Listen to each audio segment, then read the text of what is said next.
Hello అండి, welcome to Telugu officers channel. ఇవాళ మనం ఫిబ్రవరి 3వ తేదీకి సంబంధించిన కరెంట్ అఫైర్స్ గురించి చూద్దాం. మన ఫస్ట్ ఆర్టికల్ చూడండి. జార్ఖండ్కి ముఖ్యమంత్రిగా చంపాయి సోరెన్ ఈయన ప్రమాణ స్వీకారం చేయటం జరిగింది. ఇంతకుముందు ఈయన ప్లేస్లో ఉన్నటువంటి ముఖ్యమంత్రి ఎవరు? హేమంత్ సోరెన్. అయితే హేమంత్ సోరెన్ ఈయన మీద భూ కుంభకోణం కేసులు అన్నటువంటివి వచ్చాయి. ఆ నేపథ్యంలో ఎన్ఫోర్స్మెంట్ డైరెక్టరేట్ అన్నటువంటిది ఇతన్ని అరెస్ట్ చేయటం జరిగింది. ఆ నేపథ్యంలో ఈ అరెస్టుకు ముందే ఈయన ముఖ్యమంత్రి పదవికి రాజీనామా చేయటం, దాని తర్వాత ఈయన అరెస్ట్ అనేది జరగటం, ఆ నేపథ్యంలో జార్ఖండ్కి కొత్త ముఖ్యమంత్రిగా చంపాయి సోరెన్ ప్రమాణ స్వీకారం చేశారు. అయితే ఇతను జార్ఖండ్ ముక్తి మోర్చా పార్టీకి చెందినటువంటి వ్యక్తి. జేఎంఎం అంటాం. ఈ జేఎంఎంకి సంబంధించిన శాసనసభాపక్ష నేత అనమాట చంపాయి సోరెన్. ఈయన ప్రమాణ స్వీకారం చేశారు. అయితే జార్ఖండ్కి సంబంధించి చూస్తే మనకి గిరిజన నేత అయినటువంటి బిర్సా ముండా ఈయన యొక్క జన్మస్థానం కూడా జార్ఖండే, అవునా? మరి అక్కడే రీసెంట్గా మన ప్రధాని పిఎం జన్మన్ అన్నటువంటి స్కీమ్ని లాంచ్ చేశారు. పిఎం జన్మన్ అంటే ఏంటి?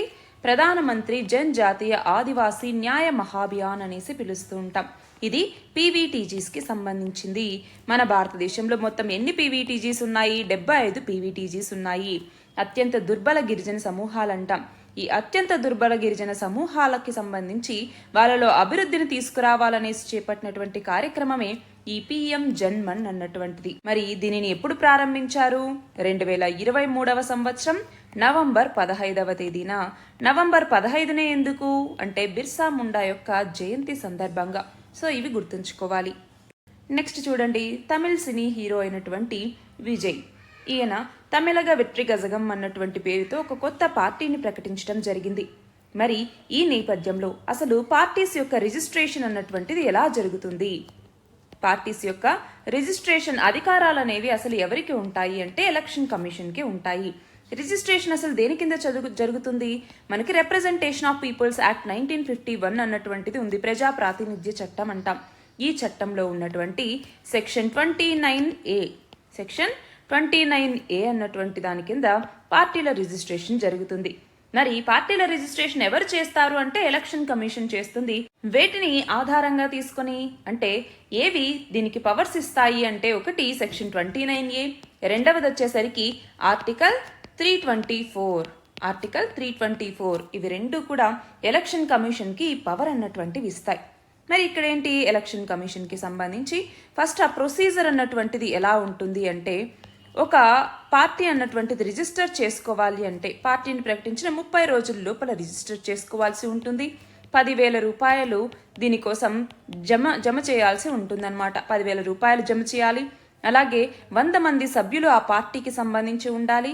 దానికి సంబంధించినటువంటి కాన్స్టిట్యూషన్ డీటెయిల్స్ అన్నటువంటివి అంటే ఆ పార్టీకి సంబంధించి విజన్, వీటన్నింటితో కాన్స్టిట్యూషన్ డీటెయిల్స్ అన్నటువంటివి ఎలక్షన్ కమిషన్కి అప్పగించాల్సి ఉంటుంది. దాని తర్వాత ఆ పార్టీ రిజిస్ట్రేషన్ చేయాలా వద్దా అన్నటువంటిది ఎలక్షన్ కమిషన్ యొక్క డిస్క్రిషన్.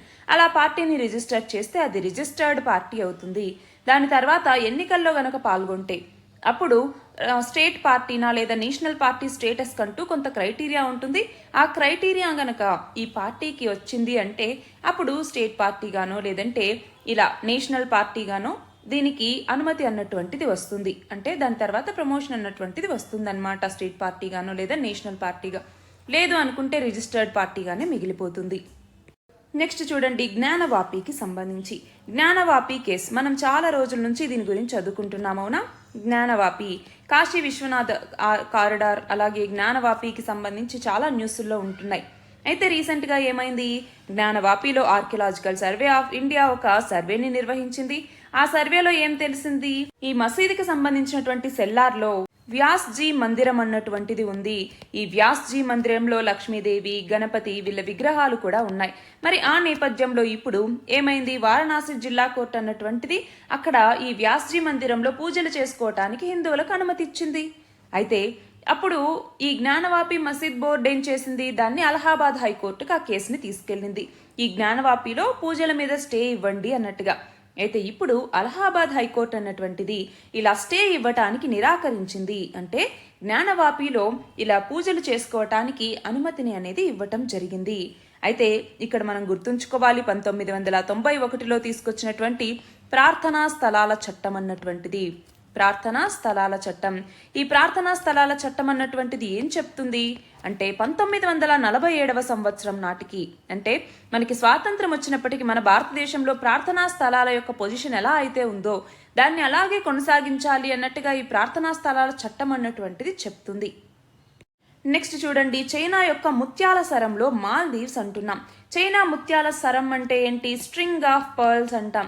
స్ట్రింగ్ ఆఫ్ పర్ల్స్ అనేసి దీనిని దేంట్లో భాగంగా చైనా అమలు చేస్తోంది? BRI, belt and road initiative, లేదా దీన్ని వన్ బెల్ట్ వన్ రోడ్ అని కూడా పిలుస్తూ ఉంటాం. ఈ OBR లో భాగంగా స్ట్రింగ్ ఆఫ్ పర్ల్స్ ని చైనా అమలు చేస్తుంది. అందులో మాల్దీవ్స్ అన్నటువంటిది కూడా భాగంగా ఉంది. అయితే ఇక్కడ ఏమైంది? మాల్దీవుల్లో చైనా యొక్క ప్రాధాన్యత పెరుగుతోంది అంటే అది మన భారతదేశానికి సెక్యూరిటీ థ్రెట్ గానే ఉంటుంది, అవునా? కాబట్టి మన భారతదేశానికి ఇది ఒక ఇబ్బందికరమైనటువంటి పరిణామం అనేసి ఇక్కడ మనం చూస్తే చైనా ఈ బెల్ట్ అండ్ రోడ్ ఇనిషియేటివ్ ద్వారా వివిధ దేశాల్లో వివిధ రకాల ప్రాజెక్టులను నిర్వహిస్తూ వస్తోంది. అయితే మన ఇండియన్ ఓషన్ రీజియన్లో కూడా వివిధ ప్రాంతాల్లో చైనా ప్రాబల్యం పెరుగుతున్నటువంటి కొద్దీ మనకి థ్రెట్ అన్నటువంటిది పెరుగుతూ వస్తోంది. ఫర్ ఎగ్జాంపుల్, ఇటు మయన్మార్లో కావచ్చు, లేదా ఇటు శ్రీలంకలో కావచ్చు, ఇటు మాల్దీవుల్లో కావచ్చు, చైనా ప్రాబల్యం కొంచెం కొంచెం పెరుగుతూ వస్తోంది. ఇటు మన పొరుగున ఉన్నటువంటి పాకిస్తాన్ కావచ్చు, అవునా? చైనా ప్రాబల్యం పెరుగుతోంది అంటే మన భారతదేశం మరింత మన రక్షణ వ్యవస్థని పటిష్టం చేసుకోవాల్సిన అవసరం అన్నటువంటిది ఉంది. నెక్స్ట్ చూడండి, సౌరశక్తికి సంబంధించి సోలార్ ఎనర్జీ. అయితే మన భారతదేశం 2022వ సంవత్సరం నాటికి 40,000 మెగావాట్ల రూఫ్ టాప్ సోలార్ విద్యుత్ని తీసుకొస్తాము అన్నట్టుగా 2015లోనే ప్రధాని ప్రకటించారు. అయితే ఇప్పటిదాకా రాష్ట్రాలు నిర్లక్ష్యం వహించటం కానివ్వండి, లేదంటే డిస్కంలు సరిగ్గా పనిచేయకపోవటం కానివ్వండి, ప్రజల్లో అవగాహన లేకపోవటం కానివ్వండి, లేదా ఈ సోలార్ ఎనర్జీకి సంబంధించి ఎక్కువగా ఇన్వెస్ట్మెంట్ అనేది అవసరం కావటం, వీటన్నింటి వల్ల ఈ లక్ష్యాన్ని మనం సాధించలేకపోయాము. అయితే ఈ రూఫ్ టాప్ సోలార్ కి సంబంధించి రీసెంట్ గా అయోధ్యలో ఈ బాలరాముడి యొక్క విగ్రహావిష్కరణ జరిగిన తర్వాత ప్రధాని నరేంద్ర మోదీ ఒక స్కీమ్ ని ప్రకటించారు. అదే ప్రధానమంత్రి సూర్యోదయ్ యోజన అన్నటువంటిది. ఈ ప్రధానమంత్రి సూర్యోదయ్ యోజన కింద ఏంటి? 1 కోటి ఇళ్లలో ఈ రూఫ్ టాప్ సోలార్ ప్లాంట్స్ ని నెలకొల్పటం ద్వారా 300 యూనిట్ల ఉచిత విద్యుత్ని అందించటం అన్నటువంటిది లక్ష్యం. అలాగే ఈ మిగతా విద్యుత్ ఏదైతే అంటే మిగిలినటువంటి విద్యుత్ ఏదైతే ఉంటుందో దానిని డిస్కమ్స్ కి కనెక్ట్ చేయటం జరుగుతుంది. దాని ద్వారా అడిషనల్ ఇన్కమ్ అన్నటువంటిది వస్తుంది. అంతేనా? అడిషనల్ ఇన్కమ్ వస్తుంది అన్నటువంటి లక్ష్యంతో ఇలా ప్రధానమంత్రి సూర్యోదయ్ యోజన అన్నటువంటి పథకాన్ని ప్రకటించటం జరిగింది. దాని గురించే బడ్జెట్లో కూడా మాట్లాడారు. నెక్స్ట్ ఆర్టికల్ చూడండి, కృష్ణా జలాలకి సంబంధించి. అయితే ఏమైంది? ఇటు ఏపీ అలాగే ఇటు తెలంగాణ 2 రాష్ట్రాలు కూడా ఇటు నాగార్జున సాగర్ మరియు శ్రీశైలం ప్రాజెక్టులకు సంబంధించి అక్కడ ఉన్న అవుట్లెట్లని కృష్ణా బోర్డుకు అప్పగించాలి అన్నట్టుగా రీసెంట్ గా కేంద్ర జలశక్తి శాఖ ఒక ప్రతిపాదన చేయటం జరిగింది. అయితే దానికి తెలంగాణ ఒప్పుకోలేదు, ఏపీ ఒప్పుకుంది. అయితే ఇప్పుడు ఇటు ఏపీ ఇటు తెలంగాణ 2 రాష్ట్రాలు కూడా సమ్మతనేవి తెలిపాయి అన్నట్టుగా కృష్ణా బోర్డు పరిధిలో ఉండే త్రిసభ్య కమిటీ సమావేశం అనేది చెప్తూ ఉంది. అయితే ఇక్కడ ఏంటి? ఈ 2 ప్రాజెక్టుల కింద ఉండే అవుట్లెట్లన్నీ ఇంక మీద నుంచి బోర్డు పరిధిలో ఉంటాయి. అయితే ఈ ప్రాజెక్టుల నిర్వహణ కోసం 2 రాష్ట్రాలు సమాన నిష్పత్తిలో ఉద్యోగుల్ని, వాళ్ళకి వేతనాల్ని, వాళ్ళకి భత్యాల్ని కూడా చెల్లించాల్సి ఉంటుంది. అయితే ఇక్కడ 15 అవుట్లెట్లకి మొత్తం 15 అవుట్లెట్లకి సంబంధించి అసలు ఎంతమంది ఉద్యోగులు సిబ్బంది అవసరం అవుతారన్నట్టుగా రాష్ట్రాలు అంచనా వేసి త్వరలో బోర్డుకి వివరాలు తెలపాలి. అంతేకాదు నిధుల కొరత అన్నటువంటిది లేకుండా ఎప్పటికప్పుడు రాష్ట్రాలు నిధుల్ని విడుదల చేయాలి. దానికోసం ఒక ప్రణాళికను సిద్ధం చేయాలి. ప్రాజెక్టుల నిర్వహణ అంతా ఇంతకు ముందు మాదిరే రాష్ట్రాలు చూసుకోవాల్సి ఉంటుంది. అదన్నమాట. నెక్స్ట్ చూడండి, భారత్ బియ్యం, భారత్ రైస్ అంటాం.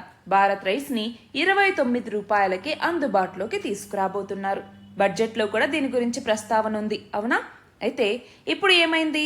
కేంద్రీయ భండార్కి సంబంధించినటువంటి రీటైల్ కేంద్రాల్లో వచ్చే వారం నుంచి దీని కింద విక్రయాలు అనేటటువంటివి జరుగుతాయి.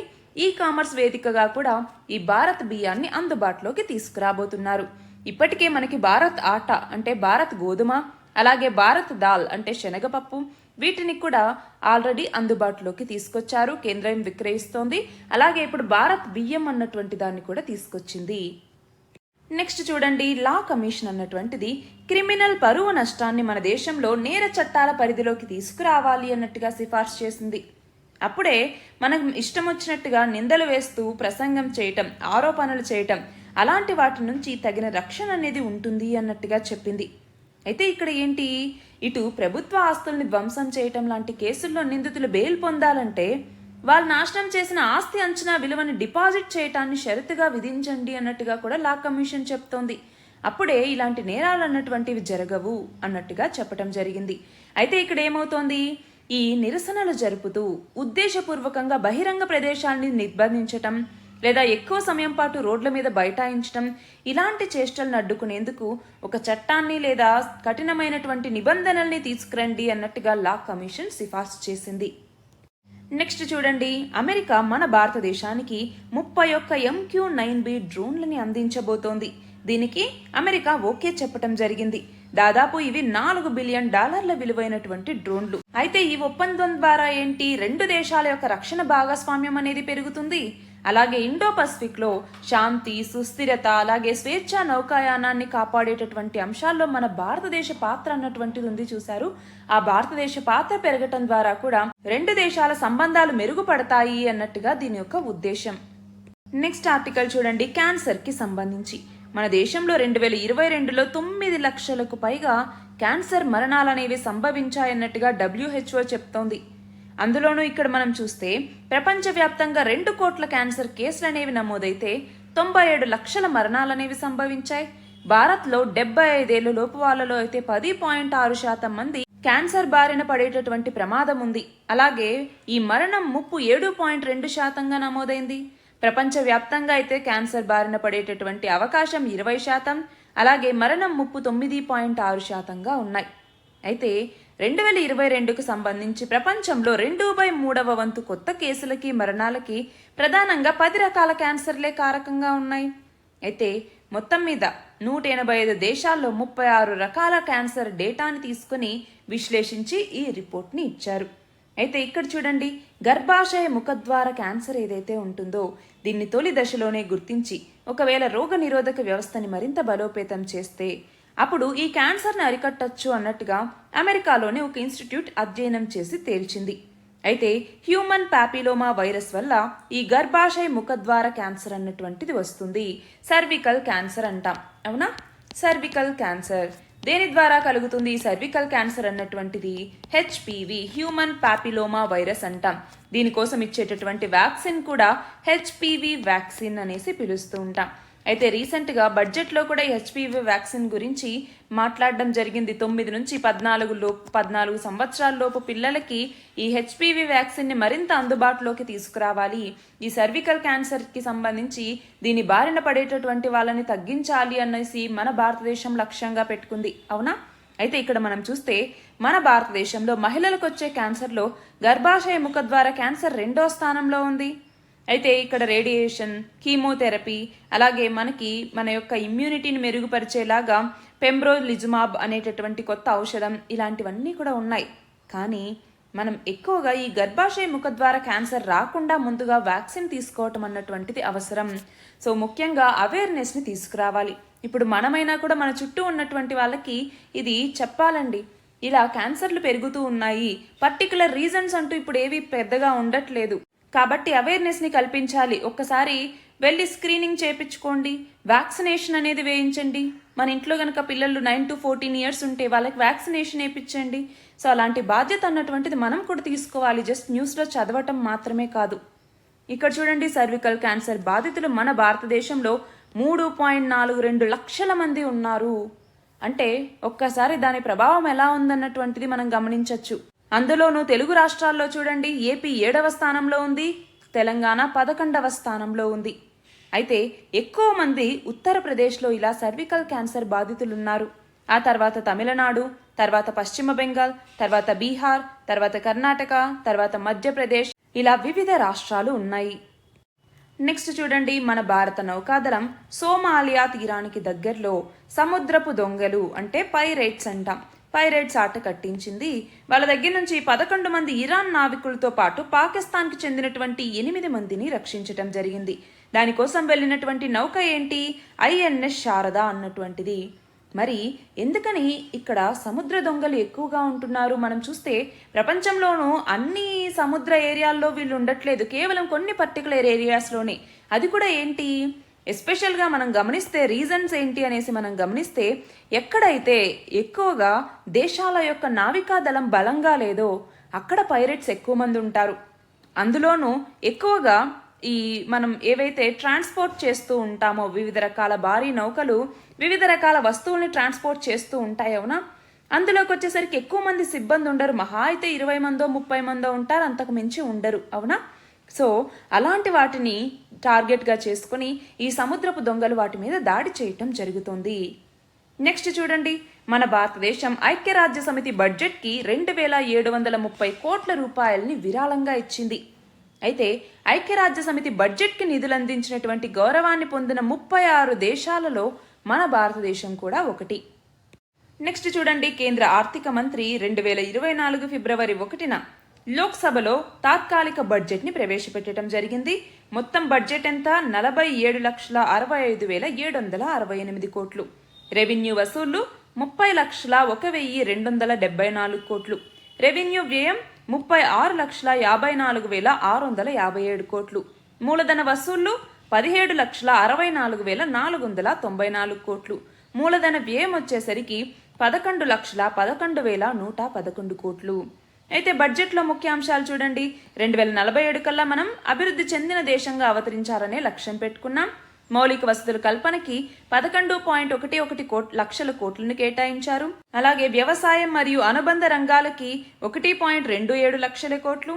మత్స్య, పశు పోషణ, పాడి మంత్రిత్వ శాఖకి 7,105 కోట్లు. ఆహార శుద్ధి పరిశ్రమల శాఖకేమో 3,290 కోట్లు కేటాయించారు. రక్షణ శాఖకేమో 6.21 లక్షల కోట్లు. అయితే మొత్తం కేంద్ర ప్రభుత్వ బడ్జెట్లో ఇది 13.04%. అయితే ఇంతకుముందు బడ్జెట్లో 5.94 లక్షలు డిఫెన్స్కి కేటాయిస్తే ఈసారి 6.21 లక్షలు కేటాయించారు. అలాగే కేంద్ర హోంశాఖకు వచ్చేసరికి 2,02,868.70 కోట్లు. అంటే గతంలో కన్నా ఇప్పుడు చూసుకుంటే 6,000 కోట్ల రూపాయల్ని పెంచారు. నెక్స్ట్ చూడండి, నీతి ఆయోగ్ మాజీ ఉపాధ్యక్షుడైనటువంటి అరవింద్ పనగారియా, ఈయన యొక్క నేతృత్వంలో 16వ ఆర్థిక సంఘం అన్నటువంటిది ఏర్పాటైంది. ఇందులో ఇప్పుడు 4 సభ్యులు నియమితులయ్యారు. ఎవరెవరు? ఒకరు వచ్చేసరికి అజయ్ నారాయణ్ ఝా, అలాగే ఏనీ జార్జ్ మాథ్యూ, అలాగే నిరంజన్ రాజాధ్యక్ష మరియు సౌమ్య కాంతి ఘోష్. వీళ్ళని ఆర్థిక సంఘం యొక్క పూర్తికాల సభ్యులుగా నియమిస్తూ కేంద్ర ఆర్థిక శాఖ ఉత్తర్వులు ఇచ్చింది. అయితే 2026 ఏప్రిల్ 1 నుంచి 5 ఏళ్ల కాల పరిమితికి ఈ 16వ ఆర్థిక సంఘం నివేదికను అందించాల్సి ఉంటుంది. దీనికోసం కేంద్ర ప్రభుత్వం ఎప్పటి వరకు గడువునిచ్చింది? 2025 అక్టోబర్ 31వ తేదీ వరకు. నెక్స్ట్ చూడండి, దేశవాళీ one day tourney Vijay Hazare trophy 2023 విజేతగా ఏ జట్టు నిలిచింది అంటే హర్యానా. ఏ నగరంలో నిర్మించిన ప్రపంచంలోనే అతిపెద్ద ధ్యాన కేంద్రం స్వర్ వేద్ మహామందిర్. దీనిని మన ప్రధాని నరేంద్ర మోదీ ప్రారంభించారు అంటే వారణాసిలో. ఇందులో ఒకేసారి 20,000 మంది ధ్యానం చేసుకోవచ్చు. నెక్స్ట్ చూడండి, ఏ దేశంలోని అతిపెద్ద ఫాంగ్ జాతీయ పార్కులో తీవ్రమైన కరువు పరిస్థితుల వల్ల దాదాపు 100 ఏనుగులు చనిపోయినట్టు అక్కడ అధికారులు చెప్పారు అంటే జింబాబ్వేలో. అక్కడ 2019లో కూడా కరువు వల్ల 200కు పైగా ఏనుగులు మరణించాయి. నెక్స్ట్ చూడండి, బ్లూంబర్గ్ బిలియనీర్స్ ఇండెక్స్ గణాంకాల ప్రకారం మన దేశంలో 2023లో అత్యధిక సంపద ఆర్జించిన జాబితాలో ఎవరు మొదటి స్థానంలో ఉన్నారు అంటే సావిత్రి జిందాల్. ఏ సంవత్సరం నాటికి పాత ఇండియన్ పోస్ట్ ఆఫీస్ చట్టం నాటి స్థానంలో 2023 డిసెంబర్లో పోస్ట్ ఆఫీస్ బిల్ 2023ని భారత పార్లమెంట్ ఆమోదించింది అంటే 1898 నాటి చట్టం. నెక్స్ట్ చూడండి, ఐఎస్ఎస్ఎఫ్ షూటింగ్ ప్రపంచషిప్ పురుషుల 50 మీటర్ల రైఫిల్ 3 పొజిషన్స్లో భారత షూటర్ అయినటువంటి అఖిల్ షెరాన్ ఈయన కాంస్యం సాధించడం జరిగింది. చెక్ రిపబ్లిక్ కి సంబంధించినటువంటి జిరి ప్రివ్రత్స్కి తనకి స్వర్ణం అన్నటువంటిది వచ్చింది. ఫ్రాన్స్ షూటర్ అయినటువంటి రొమైన్ ఆఫరీ రజతం అన్నటువంటిది వచ్చింది. చివరిగా చూడండి, 2047 కల్లా అభివృద్ధి చెందిన దేశంగా భారతదేశం ఎదుగుతుంది. దానికి ఇప్పుడు ప్రభుత్వం తీసుకుంటున్నటువంటి సంస్కరణలే అండగా నిలుస్తాయి అన్నట్టుగా IMF అన్నటువంటిది అంచనా వేసింది. మనం చూస్తే 2024 భారత వృద్ధి రేటుకు సంబంధించి అంచనాల్ని కూడా మెరుగుపరిచింది IMF. అయితే 2024 భారత వృద్ధి అంచనాల్ని 6.5% పెంచడం జరిగింది.